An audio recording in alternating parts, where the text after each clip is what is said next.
things are ramping up already for end of year. Mhm.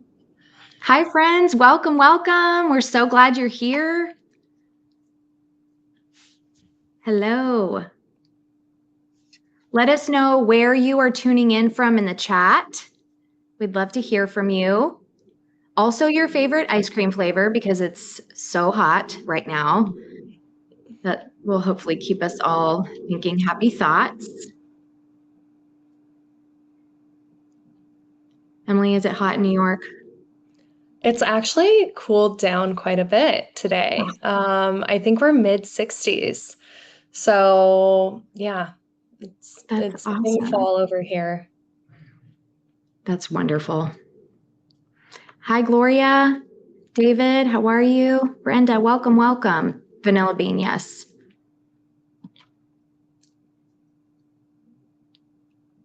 Hope everybody's excited to learn about stock and crypto. I learned so much when I chatted with Emily on our podcast a little while back. Father Steve in the house, I see ya. Oklahoma City. It's hot where you are too. I'm in Tulsa. Welcome, friends. We're gonna wait just a couple more minutes. Y'all are early and I love that.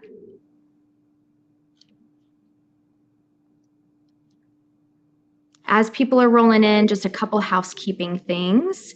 You will notice we have a chat and you're hopefully chatting in there with us already. We also have a Q&A tab right next to the chat. So if you have questions throughout this presentation, for me or for Emily, most of the questions will probably be for Emily. Drop them in the Q&A and we will probably not answer them right away because we have a Q&A session at the end of this presentation. That's not normally how we do things around here. We usually answer your questions as they come in. But because Emily is the expert, but she's also going to be presenting, we're reserving some time at the end to just dig into your questions and hopefully get those answered for you. If we do run out of time for any reason and we didn't get to your question, we will follow up with you in an email after the fact. Promise we will get back in touch with you, but we will probably have plenty of time to answer those questions. So again, if you have comments or encouragement or a GIF or a meme that you would like to share, you can put that in the chat. And if you've got a question, please put that in the Q&A and we'll add that to the list for Emily to answer at the end of the presentation. We're also going to do one quick poll. So when we do that poll, you'll notice a third tab pop up on the right. It'll probably pop up right between the chat and Q&A. It'll give you a little red dot letting you know that it's new and it's here and you should participate in that poll. So we're going to wait one more minute. Folks are still rolling in. And then we will get started. How many webinars do you do on average, Emily? I know you do them quite a bit too. On average, probably 2 per month, but that really ramps up when we get into end of year giving season. Mm-hmm. I'm sure then it does. I don't even want to know how many we're doing. They're fantastic. It's such a great way to connect with so many different nonprofits and faith-based organizations nationwide. So very fun that we have this as an option these days where we can all connect online. Yeah, for sure. I love it. I've been doing these for a hot minute here at Ministry Brands, but we usually do like one a month, sometimes two, but yeah, they're quite a bit of work, but you're right. It's kind of the best way to just hear from our clients too, right? Asking questions and in the chat helps us know kind of the pulse on how everybody's feeling and what they need more help with. So it's really wonderful. So we'll go ahead and get started. We'll just jump to the next slide and do quick introductions. Actually, we'll stay here for just a second. So again, I mentioned if you've just joined us, let us know where you're tuning in from in the chat and your favorite ice cream flavor. If you haven't already, we'd love to hear it. And you'll notice right next to the chat tab, there's also a Q&A tab. So if you have questions, we would really appreciate if you would put those in the Q&A. That'll help us out a ton just to be able to keep track of those. They kind of drop into a separate queue and we can answer them, we can filter through them. So that helps us out a ton. The other question that we're always asked is this webinar going to be recorded? And the answer is yes, and you will receive the recording tomorrow. So you'll be able to share that as quickly as possible with your leadership or whoever needs this information. We'd love for you to share that along. So be looking for that email tomorrow and the recording from today's webinar. So moving on, quick introductions. My name is Jessica Moore. If you've been here for a while, you've probably seen me because I do these webinars all the time. I'm on our marketing team and I oversee a lot of our client-facing emails. So if you are reading an email, there's a good chance that it came across my desk. So happy to be here. I love this part of my job, getting to connect with our clients and with partners like Emily so that we can provide an even better service to our customers. So Emily, tell us about yourself and why you're here with us today. Yes, thank you so much for having me, Jessica, and to Ministry Brands. Very excited to be joining today as the Director of Client Strategy from the Giving Block. I currently reside in New York City, but I'm originally from Idaho. So I think both Gloria and Connie are from my home state. Great to see you two in the chat. And really what I do at the Giving Block is help nonprofits understand how to fundraise crypto, stocks, and donor advised funds, and especially fundraise these asset types from the next generation of donors. So looking at how we can bring more millennial donors into giving, as well as Gen Z donors. So very excited to be with you all today. I am a fundraiser first. I spent over 10 years as a frontline fundraiser doing major gifts, capital campaigns in Idaho, and then moved to New York City about 8 years ago. And 4 years ago, joined the Giving Block to be able to share these fundraising strategies more broadly with over 2,000 nonprofits. So very excited to get into what some of that looks like with you all today. Thank you so much for being here. Again, mentioned this earlier, but we did a podcast episode with Emily, Kendall, and I did. So if you had a chance to tune into that, hopefully this will build on that content and you'll have some visual aids along the way. If you didn't get a chance to listen to that podcast, it's available at the Healthy Church Hub. That's ministrybrands.com, and then you'll just look for the Healthy Church Hub. So check that out if you haven't already. Moving along, we're going to talk through a few aspects of stock and crypto donations today. So Emily is going to handle the bulk of this, and I will be learning along with you guys. But basically why you should accept stock and crypto. Hopefully you kind of know that by now, but Emily's going to give you lots of other good reasons why you should. Who those donors are, the tax efficiency. This was kind of an aha moment for me in the podcast because I don't love numbers. And so I was like, oh my gosh, I didn't even know this. So awesome. And then the future of faith-based fundraising, which is also so interesting. And then we'll take a few minutes to just look at what that integration looks like within the Ministry Brands Giving platform. And then we'll have time for that Q&A with Emily. So again, put your questions in the Q&A tab and we will address those at the end. So don't be scared if we're not answering you right away. We promise we will get to the questions at the end of the presentation. So I'm going to let Emily run from here. You can even drive those slides. I will let you go at your own pace, and we're here to listen to you and learn.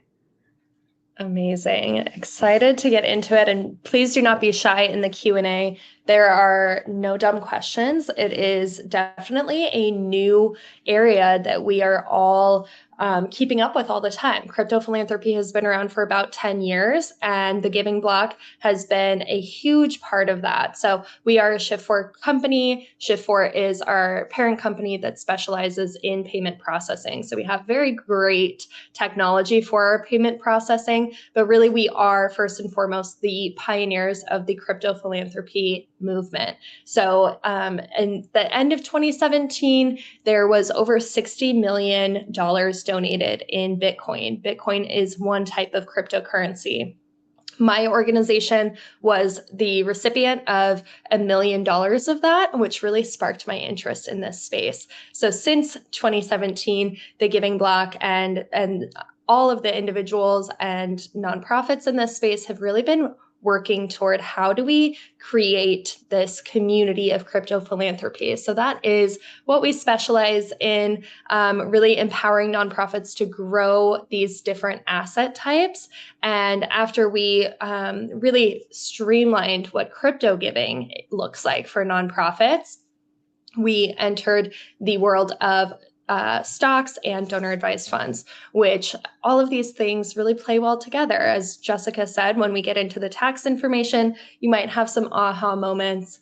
But this is a quote that is from Vive Church, one of our nonprofits that we've worked with that has seen a lot of success in crypto fundraising. And Aaron said, there is a stigma around crypto that it's not reliable or trustworthy, but regardless of what the media thinks, it's still an asset that can be used for generosity. We're doing everything we can to give crypto a platform of reliability. This is a way to be generous, and making crypto donations makes people feel good. So if you're coming into this and you're a little bit skeptical of cryptocurrency, fear not. That's completely normal. We know what's out there, but we're just excited to be able to share with you all today why this could be such a great revenue stream for your organization. And let's jump to the survey. So we would love to know if you are currently accepting stock or crypto donations so that we can understand who's in the audience with us today. Yeah, if we just opened the poll up. So if you look at the tabs, so you were just chatting with us, then a new tab just popped up called poll. You can click on that. You'll be able to engage there and send that in.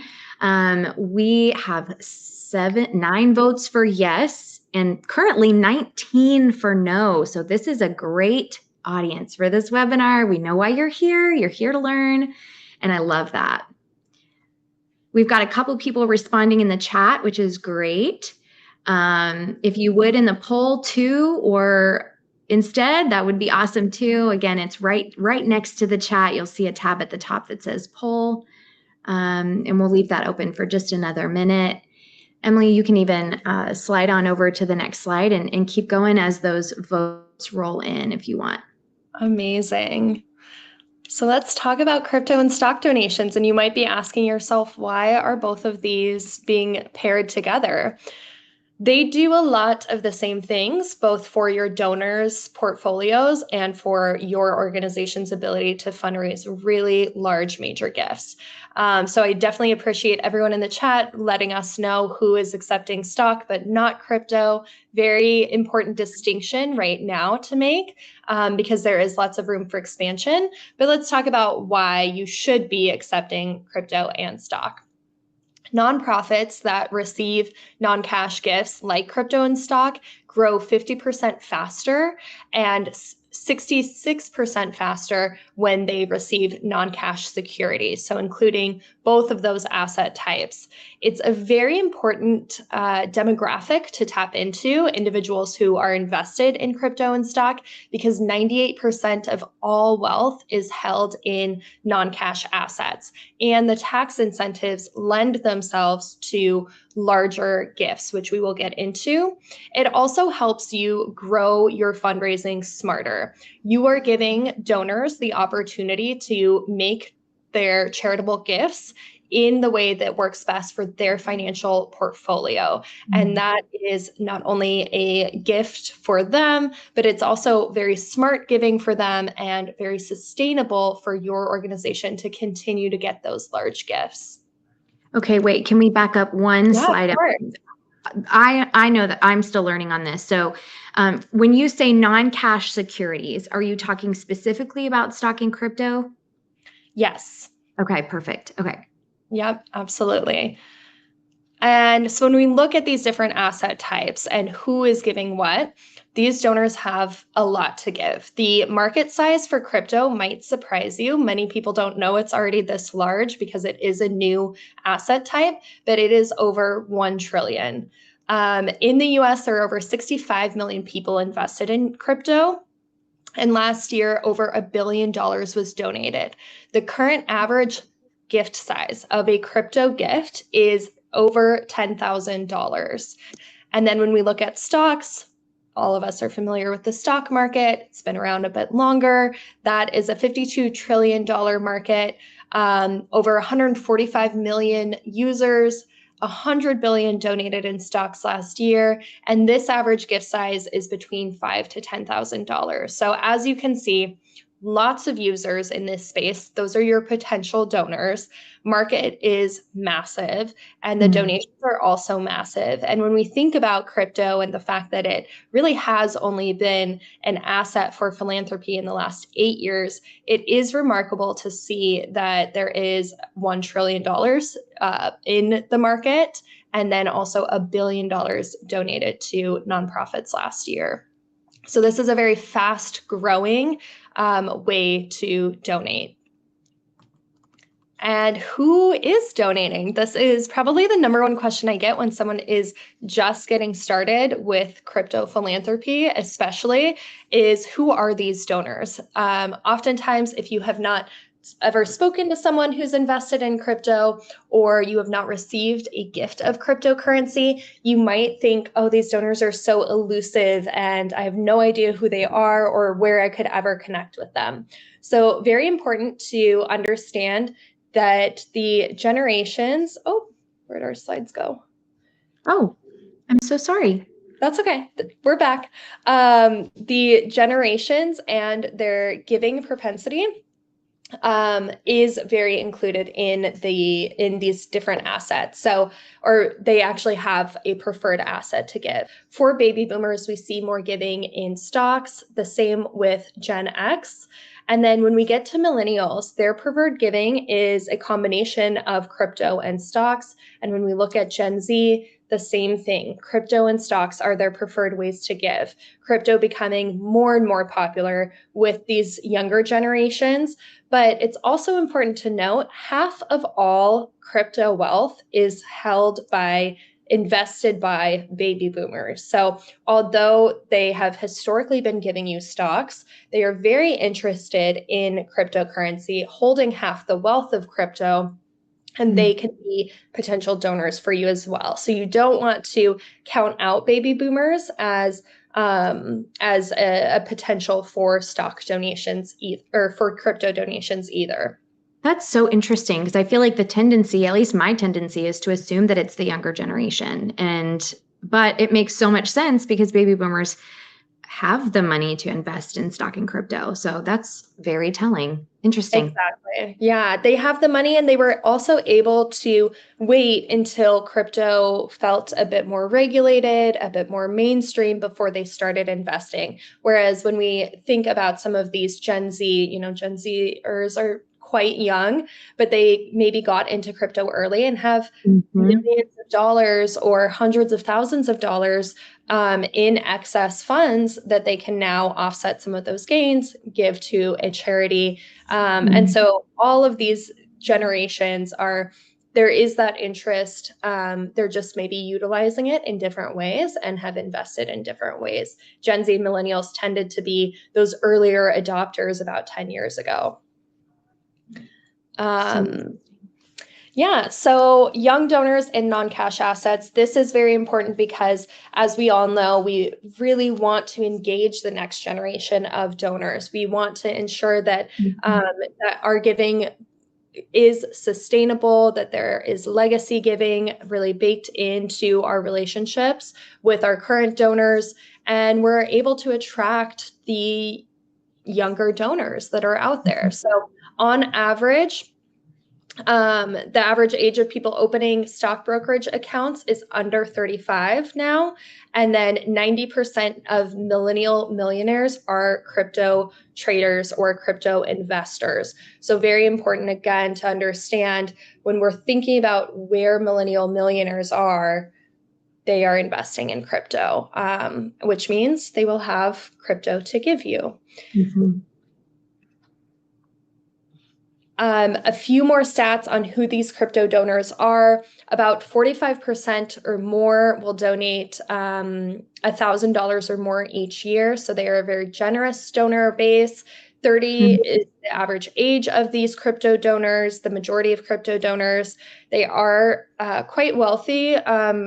Six-figure gifts or six-figure salaries is the norm for this group.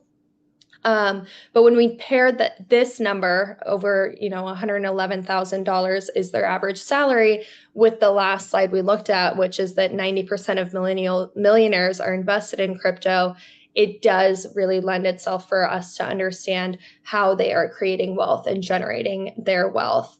And then the average gift size, again, is over $10,000 for crypto. Awesome. That blows my mind. Right? Yeah. So we'll get into a little bit of why I shared all those demographics and why those numbers matter. But first, why would these donors be giving in crypto or stock at all? So nearly every investment portfolio holds publicly traded stock, and the tax benefits for stock recognized by the IRS are exactly the same for crypto. So we saw many of you in the chat letting us know that you're already accepting gifts of stock and maybe you're not accepting gifts of crypto.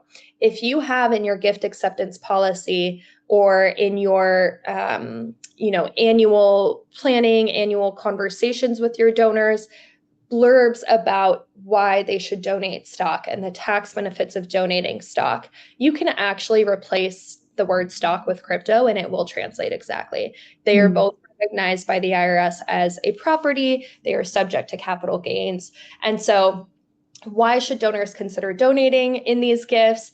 They can typically give faster through the integration that we have with ministry brands. Very easy for them to give. It's as easy as giving via credit card, and for some even easier. It takes just a few minutes to donate. And that goes to your organization immediately, is automatically converted to USD. You're not holding crypto and watching it go up and down and worrying about any of those influxes. It will convert to cash and go to your organization to fulfill your mission right away. They also can typically give bigger. Again, we talked about, the average salary for these donors is around $100K. That donor is not going to be able to give you a $10,000 cash gift. That's a large portion of their annual salary, but they could definitely give you a gift in crypto because this is how that donor base is investing. And a gift of crypto of $10,000 is, again, the average. Yeah, I want to pause super fast, Emily, and say, if this feels intimidating to you because you are here as a church leader or in the accounting sphere or the financial sphere of your church, I want to just take a minute to say, as we're working through this content, again, you're going to receive the recording of this. So you'll be able to walk through this with any other additional staff members that you want to talk through this with. Also, if you're learning right now, you're learning a lot in this webinar. And so we want to help you out. Emily's team, the Giving Block, collectively offers consultation. So if you're like, I am so intimidated by talking about stock and crypto, I don't personally invest and I don't really know how to communicate it well. That's what the Giving Block does. They help with consultation. Additionally, we will put together a resource. Emily and I chatted, but I think it's even more important than I realized. So when you receive the recording tomorrow, in that email, you will have a link to the Giving Block for resources and understanding consultation and all that. I can drop a link as well. But we're also going to put together a script for you to be able to talk to your congregation about stock and crypto specifically. I think that would be a really good asset for our church leaders to have as we move forward, Emily, just to maybe relieve some people that are furiously taking notes. If you want to continue to take notes, great.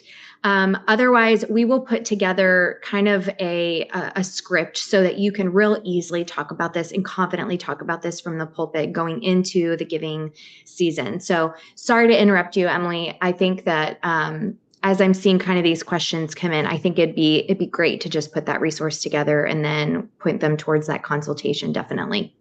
Absolutely. I agree. And We have covered a lot of data, a lot of information so far. What's important to note about all of this is really just to help you understand that this is beneficial for both you in terms of growing your revenue, as well as your donors in terms of saving on their taxes. That's the best way to summarize it. It is a win-win situation to be fundraising crypto and stock. It helps your donors and it helps you get larger gifts.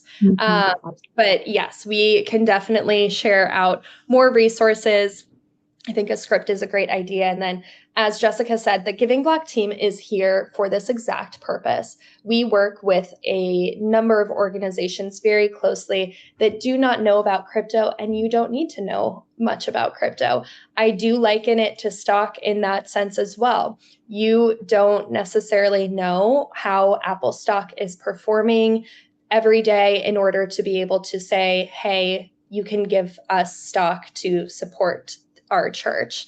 So that's really, at the end of the day, what you're doing is just letting your donors know that they can give you crypto once you enable it with Ministry Brand. So no need to understand what crypto is, just like I'm sure you don't understand exactly how the stock market works. Maybe some of you do, but I certainly do not. I just know it's a great utility for growing my own wealth or for fundraising for organizations that I care about. So again, they can give to you smarter because you have opened up the ability for these donors to give to you in a way that works for them. So for the stock market, I'm sure we're all used to hearing, the stock market is up, it's down, it's doing whatever it might be doing. The same thing is true for the crypto market. It follows different trends of the market being up, the market being down. Right now, we are in an incredibly fantastic year for the crypto market. Bitcoin has reached new all-time highs again and again and again. Bitcoin, again, is just a type of cryptocurrency. But what that means is that for all of those individuals who have seen that increase in Bitcoin, they have capital gains tax that they can donate to your organization instead of paying that tax outright. So when we say give smarter, we're really talking about those tax benefits, which we will get into more deeply on the next slide. So when a donor gives you a cash donation, this is a great way to support your organization, of course. They can write off that donation, but they cannot write off the appreciation or any capital gains tax. That's not applicable for cash donations. When donors give you a stock donation, they can write off the donation amount as well as the appreciation on the donation amount, and they are exempt from the capital gains tax. When donors give you a crypto donation, it is, as I said, exactly the same as a stock donation. They can write off the donation itself as well as the appreciation on the donation, and they are exempt from the capital gains tax. So this means typically that donors are able to give and deduct 30% more by giving you non-cash gifts. Again, this is a win-win for the donor and the nonprofit. So if you are wondering, what does that 30% more mean? Let me show you a visual. Say two donors want to give $1 million to charity. If the donor, the first donor, donor A, gives their crypto, they will pay $0 because they are not in taxes, because they are not, they have now been able to write off that gift. And you, as the charity, will receive that full $1 million. Now, if that same donor sells their crypto, because you don't have a way to accept crypto directly, and then gives you the cash, they have to pay $276,000 on their taxes, and you only receive $723,000 as an organization. So this is a model that, of course, these numbers can change and it will scale down, but it is very important to see you are not only allowing yourself as an organization to receive a larger gift, but you are also helping this donor not have to pay as much on their taxes, because if they give to you directly in crypto, they have given you to you in that asset. They'll be receipted in that asset. As I said, it automatically converts for you right after that point. So you're only receiving the USD amount, that full 1 million, and they get to write it off on their taxes. So we do actually on our website, and at the end of this presentation, we have a link tree where you can go directly to our website, but we have a stock and crypto tax calculator where your donors can actually go in and play around with, this is how much I want to give. Here's the state I live in. I'm filing as a single person or married or whatever it might be. And then they can calculate an approximate amount that they should give to charity in order to offset those capital gains. Any questions there, thoughts? Well, we have so many questions. So I am kind of answering the ones that I know that I can answer along the way. But trying to think, I mean, let me see here if we've got anything that has been asked more than once. I mean, I do think this question is beneficial to everyone. The option converts both stock and crypto to cash when it's received. I know we talked about that quickly, but I don't know if you want to dive into that anymore, like even which type of bank accounts and all of that. Yeah, really great question. So for crypto, through the integration, you can accept over 100 different types of cryptocurrencies, and the donor will give to you in their crypto of choice.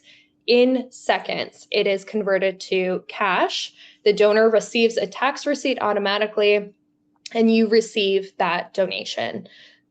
Everything is settled from there. For the stock side, a donor gives stock through a form. Our team is actually responsible for converting that gift from a stock donation to the cash, and then you receive it. So no action needed on your side for the stock donation form either. I'm sure for many of you who are already accepting stock, this is something that you're used to. Maybe you're working directly with brokers. Maybe your team has some lift on converting those stock donations. With us, we take all of that work on.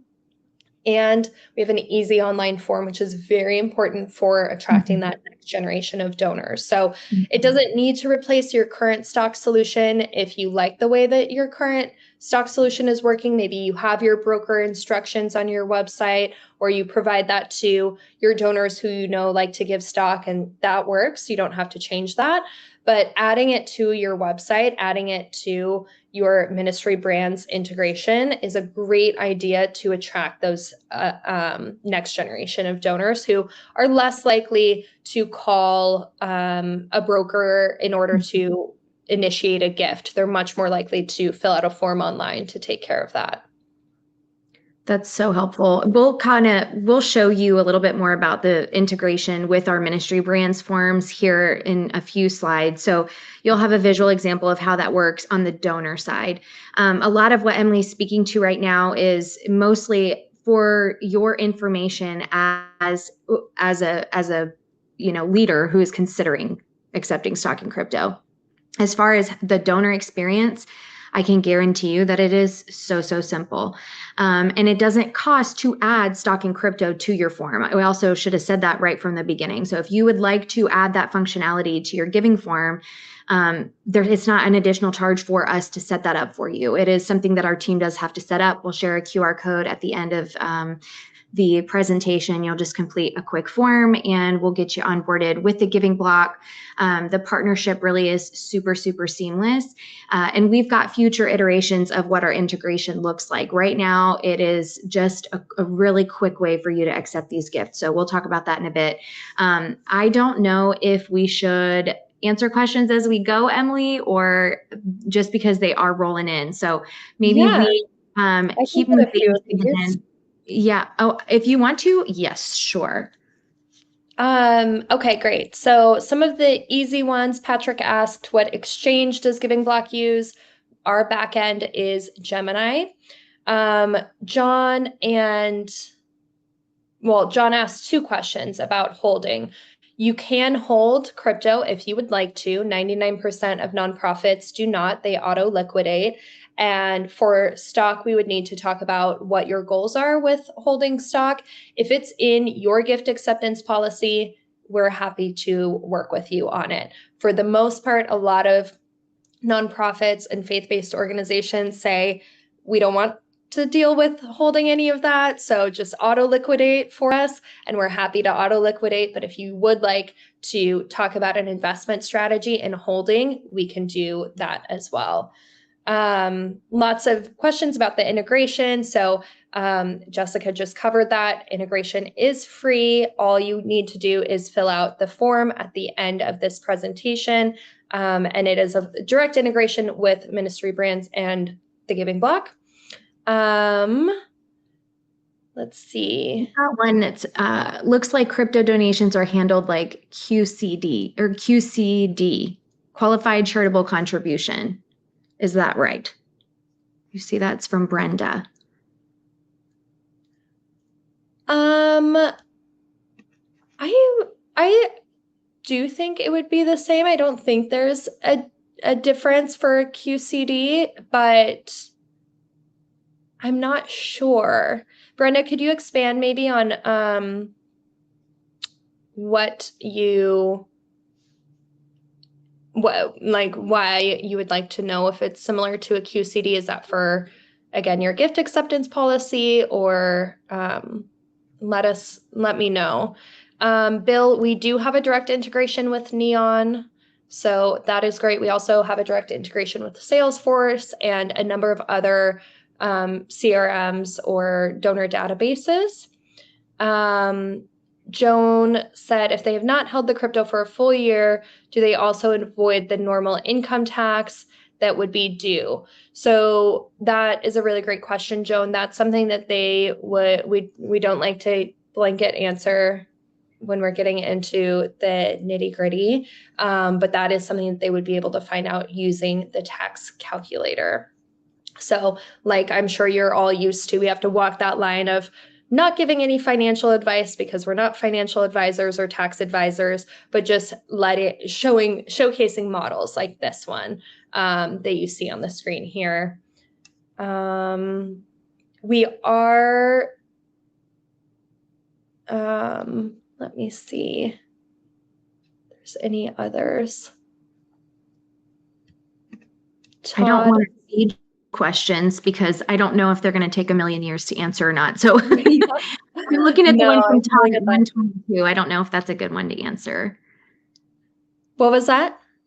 This one from Todd. You stated that a gift in crypto would be converted to USD for nonprofits. However, could you choose not to convert it and hold Bitcoin? Yes. Okay. Yep.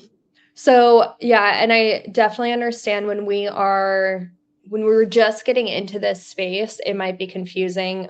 We're using the words convert, auto liquidate, USD to, or crypto to USD, all of them mean the same thing. So yes, Todd, if you wanted to not convert and what we call hold your cryptocurrency in Bitcoin or Ethereum, you could absolutely do that. We do have a service for that as well. Bill asked how are cryptos transferred from a Coinbase account or Kraken. So Bill, all nonprofits that are utilizing this integration have their own wallet addresses. So what the donor is doing is just sending their crypto from their wallet address. Maybe it's held on Coinbase to your wallet address. It's the same process across all different crypto providers, backend exchanges, or accounts. So wallet address to wallet address, kind of like if you're sending from bank account to bank account, but much faster, much more seamless, very transparent, and very high security.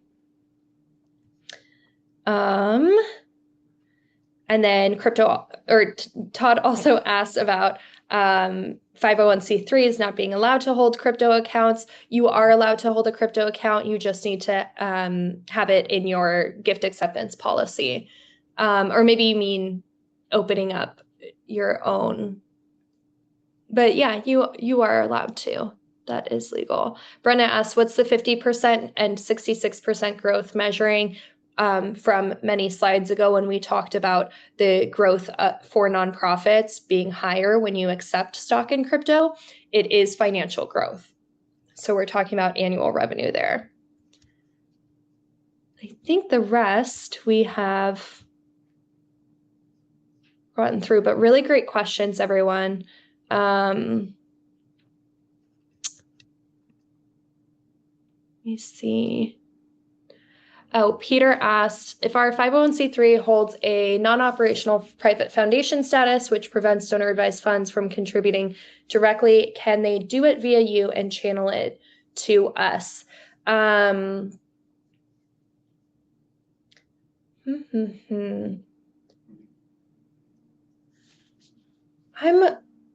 Peter, we might need to follow up about this one, actually. I was going to say yes, because we do grant via DAFs to 501c3s, but I would need to know a little bit more information. So as Jessica said, we'll be sending follow-up materials so we can get to that. Maybe on a one-to-one basis. I would like to know a little bit more before I give a definitive. And then Bill said, so if we want to hold the crypto as part of our permanent endowment and use auto trade to take advantage of the volatility, we can. Yes, you can.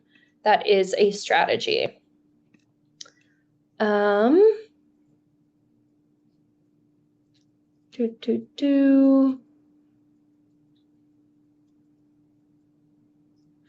Oh, Brenda, you're thinking about the QCDs just for retirees to make the required minimum distributions.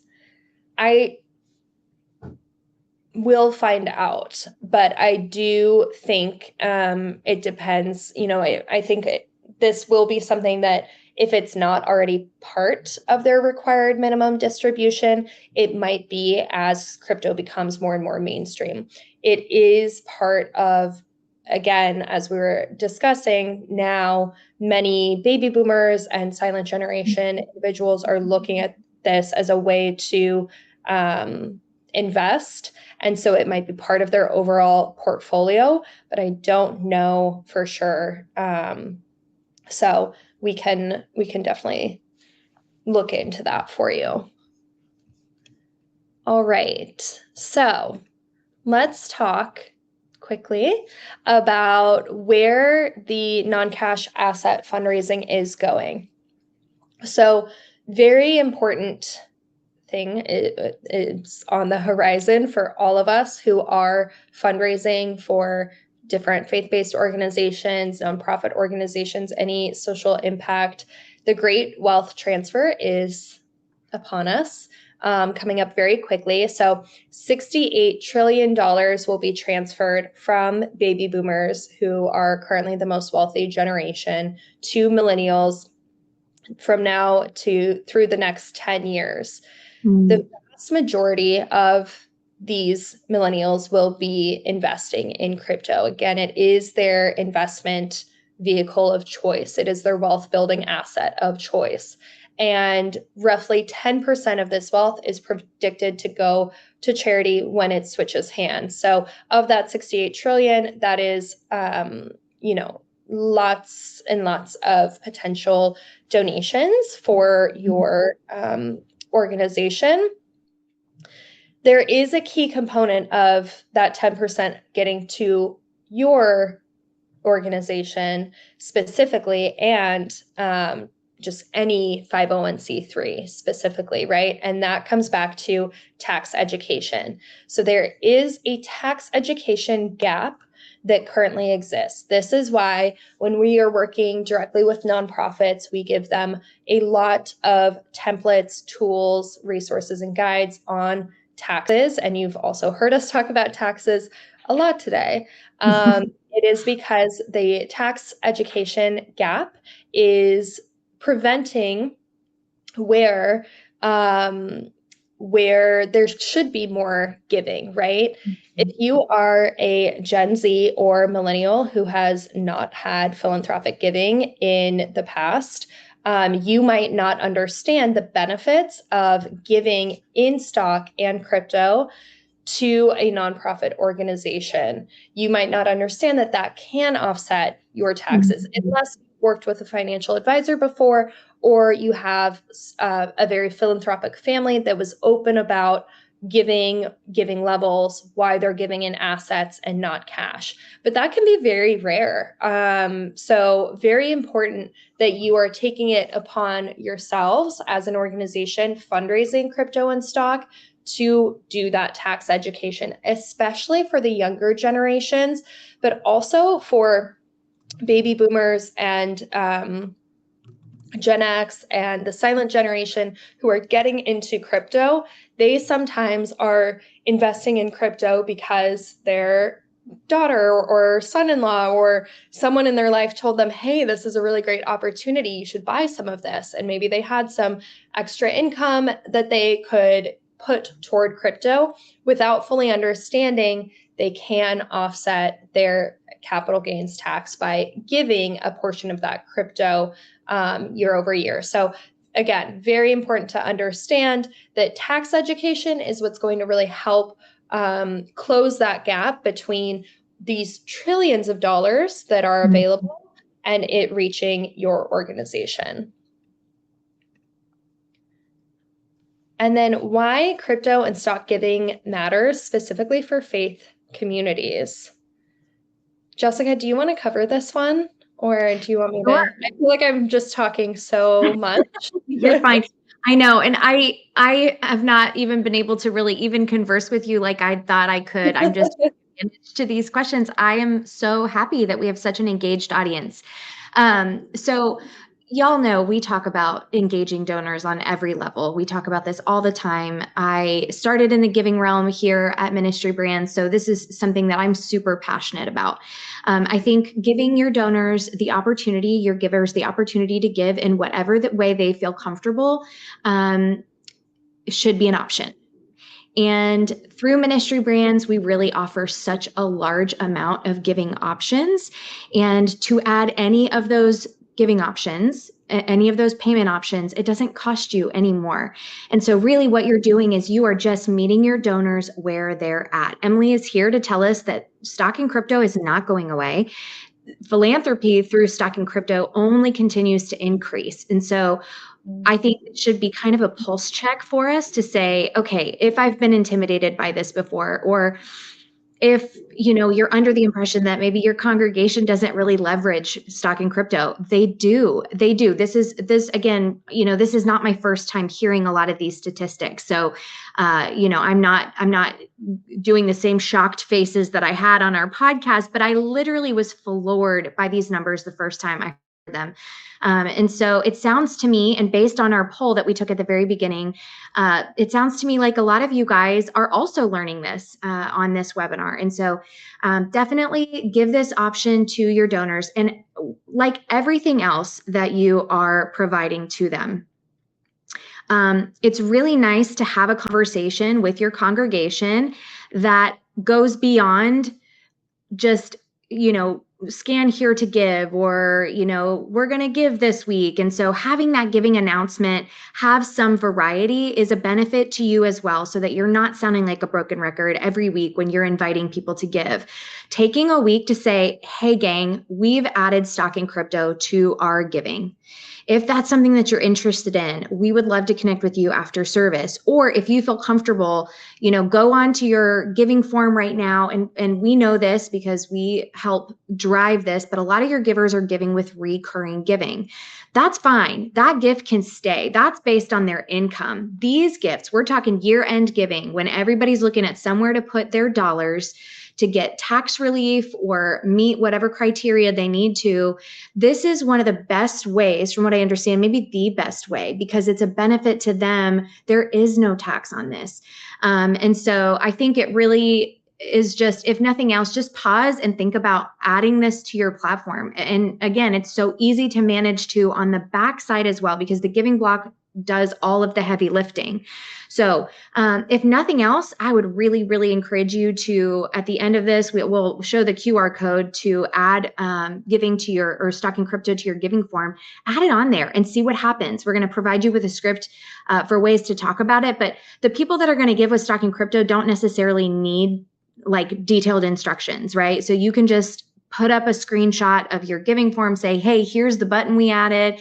If you're interested in giving with stocking crypto, scan this QR code to get to our giving form and use this button. And then within literally like a couple of clicks, they'll be able to complete their gift. So if nothing else, just think about it. I think faith-based communities, I don't know, I might be making this stat up, but I think they were maybe slower to adopt than a lot of NPOs. And so let's change that narrative. Let's try to meet our donors where they're at, for sure.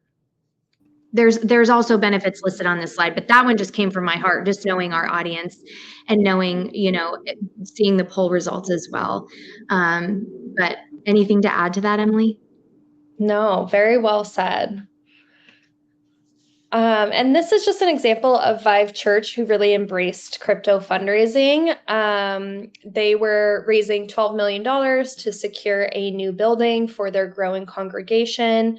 And they were able to raise over $300,000 in crypto. So this was very much new audience, new individuals getting involved, several gifts that were $50K or more, and really helped close that fundraising gap very, very quickly. So if you are thinking to yourself, I'm not sure, I don't think we have crypto donors in our congregation, you won't know until you ask, because as we talked about on the last few slides, oftentimes those crypto donors might not know that it is an option to give to you. So they're not hand raising, you're not asking, no gifts get given. Enabling this with ministry brands really can help, again, close that gap. And another thing that Aaron said from Vive Church was crypto is the only asset class people are truly passionate about, and that passion drives generosity. I can say that firsthand. I have been a beginner in crypto fundraising where I had no idea what anything to do with the crypto world meant. I have been in your shoes. When we received that Bitcoin donation, we truly asked ourselves, is this even real money? And how do we make it real money? And it was $1 million that we got to put toward our mission. But from that time, I learned that this is a community of people who are very passionate about building wealth in this way, and the technology behind it, the transparency behind it. There's so many wonderful values in the crypto community, and that does drive a lot of passion. So this is the QR code to scan that Jessica talked about earlier that has the additional resources, but I want to move along since we only have about 10 minutes left, so that we can talk a little bit about what the integration looks like. Yeah, thanks, Emily. Yeah, the last QR code, just before anyone panics, the last QR code, that was for resources from the Giving Block. They have so many wonderful resources. So when you receive the deck, when you receive the recording, please go there and visit all of the goodness that they have. This is what the integration looks like on our giving forms at this time. And again, this is kind of phase one of the integration that we have right now. This will only get better. But this partnership has been such a blessing to our churches. We have a number of churches already leveraging this, and they have seen exponential giving growth. We had a webinar a few months ago with a gentleman from Plum Creek Church. His name is Jared. He is on our client advisory board. He's a wonderful human. And he shared that when they added stocking crypto, the generosity went through the roof. They were looking at a very specific capital campaign. So we're really focusing today more on year-end giving and the tax benefits because it's kind of creeping up on us. But also, this is one of those things that when you do some sort of capital campaign or a building campaign, right, you are requesting gifts outside of people's normal tithes and offerings.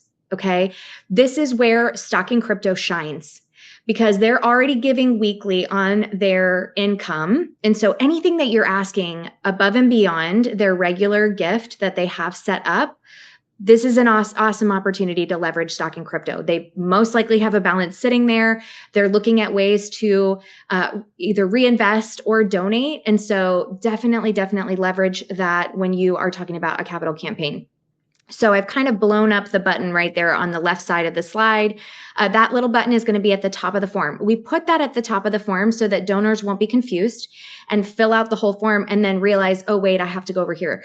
So right now, the way that the integration is set up is you're taken to an additional form, so they will not be filling out their information twice. I want to make that clear.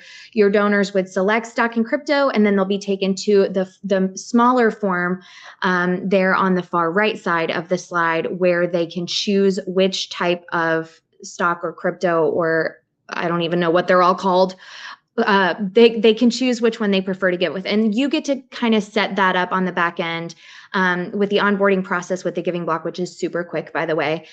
You will decide which types of stock and crypto gifts you would like to provide to your donors. So moving on to the next slide, this is the fancy QR code we've been talking about. So if you have a phone, an iPad, you can scan this. I can also drop the link to this because I do have it open. But if you are interested in adding stock and crypto to your giving form, you'll just want to complete this form. We do have 2 versions here. I don't know if we have anyone joining us from the Catholic side of the house.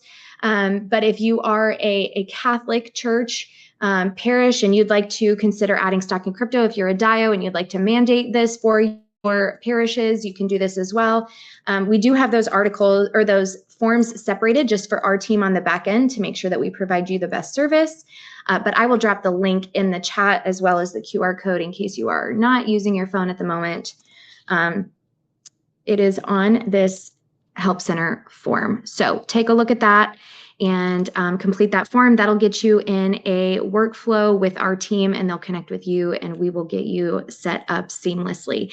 If you're interested in ministry brands or ministry brands giving, also let us know. We'd love to serve you and make sure that we get you set up quickly with whatever you need. We do obviously accept stock and crypto as well as all the other fun payment types you could possibly dream of. And the donor experience is pretty flawless. So with that, we've got about 3 more minutes. Emily, I don't know if you're up for any more questions. What I've done on my side, just kind of as a housekeeping thing, under questions, the quickest way is to filter by unanswered at the top. And so that'll show you the ones that are still outstanding. We've had a couple people ask about transaction fees. Is that something you can speak to? I'm not sure if our transaction fees are different with the integration, but we can definitely send that in the follow-up. We, of course, we try to keep, all fees are 5% or less on our platform. So we completely recognize the importance of the majority of the gift going directly to the organization that it's intended for and not coming to us. So that is something that we keep as low as possible. They, again, 5% or less, but it can vary. And Todd asked, available to hire for fundraising efforts. Yes, Todd, that is where you can book a meeting through the consultation link that Jessica linked as well. It's at the top in the chat, Todd. I don't know if everybody can see that, if it looks the same on yours, but it's got a light blue around it. That is the link to schedule consultation. Yes, and we can talk about any of your specific fundraising needs. So with Ministry Brands, signing up with Ministry Brands, you will get the integration with the Giving Block, which is fantastic. That gives you access to the product. But what we really do at the Giving Block that sets us apart from other organizations or companies, and Kinley, this will answer your question as well, is we give you that fundraising expertise on how to connect with these donors, build this into your capital campaigns, build it into your end of year planning. So you do get that one-to-one fundraising consultation and service as well. So really, we'll meet you where you are. If you need help with paid ads, again, capital campaign, email campaigns, social media campaigns, whatever it is, we are here to support that as it pertains to these different asset types, because it can be a little bit different. Cheryl asked, does the church need to set up a separate bank account? You do not need to set up a separate bank account. It will go directly to your bank account. So you just register with that bank account. Father Steve asked, will the donor pay a fee? Donors do not have the option to cover fees for these asset types because, unfortunately, we can't calculate that as they're giving the gift. So with a cash gift, we do have that option of clicking on, donor covers fees. With these gifts, we don't have that option, but you can always reach out to us if it's very important to a donor, and we can discuss that gift. I think that's about all of them. I'm looking at these last few. Yeah. Looks like and right at the buzzer too. Yes. Okay, so we are out of time, friends. We do have I think there's one outstanding question that I don't know the answer to. Emily and I will connect on that, and we'll make sure we get that answered for you. But thank you so much for spending an hour with us. We are just really thankful that you guys were so engaged. We hope you learned a ton.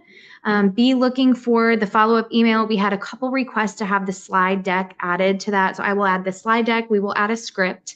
There is a link to all the resources at the giving block. We'll also include the link for consultation with Emily's team, those services for you, and maybe even the Health Center link to add stock in crypto. So you will get lots of links, and hopefully that is what y'all need. If not, go ahead and reply to that email. I believe those come to me. And we look forward to seeing you guys on the next webinar. Thanks so much for being here, Emily. Appreciate you so much. Thank you. Thank you for having me. Bye, y'all.